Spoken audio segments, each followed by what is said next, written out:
Di po kami magnanakaw!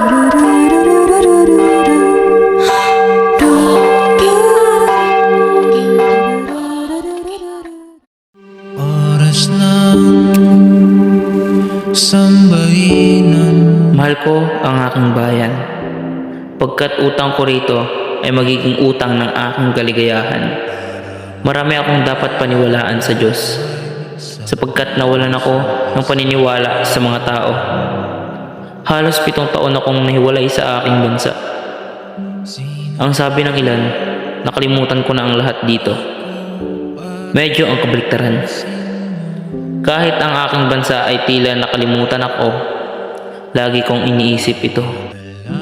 Mga kasama, parangalan kong ipinapakilala sa inyo ang kaisa-isang anak ng nasira kong kaibigan, si Don Crisostomo Ibarra na nagmula sa Europa.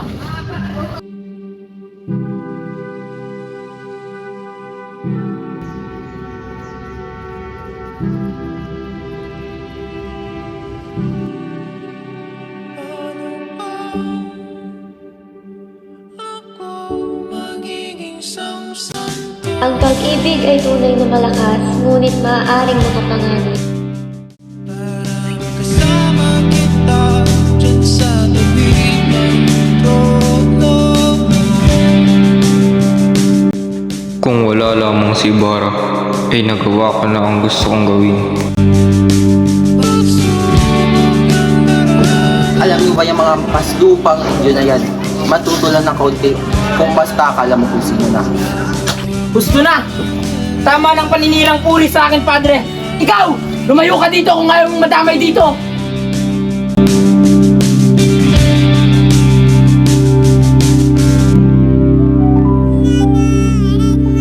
Sa tuloy ng pagkikipaglaban, tayo mapapalaya. Ngunit hindi makukuha sa pag-ihimagsik ang pagbabagong hangat nyo.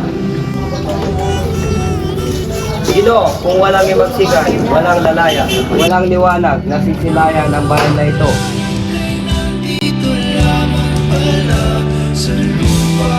Crispy! Basilio! Mga anak ko! Asan kayo? Crispy! Basilio!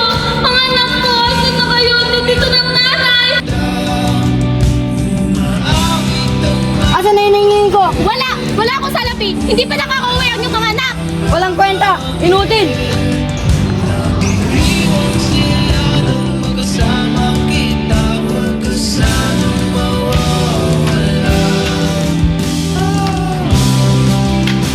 Huwag po!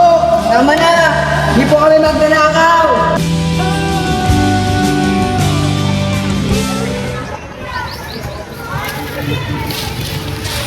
Bakit nagkakaganyan ka ba?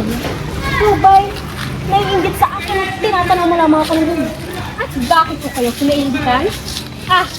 Naiinggitan ko nga pala ang kulot ninyong buhok.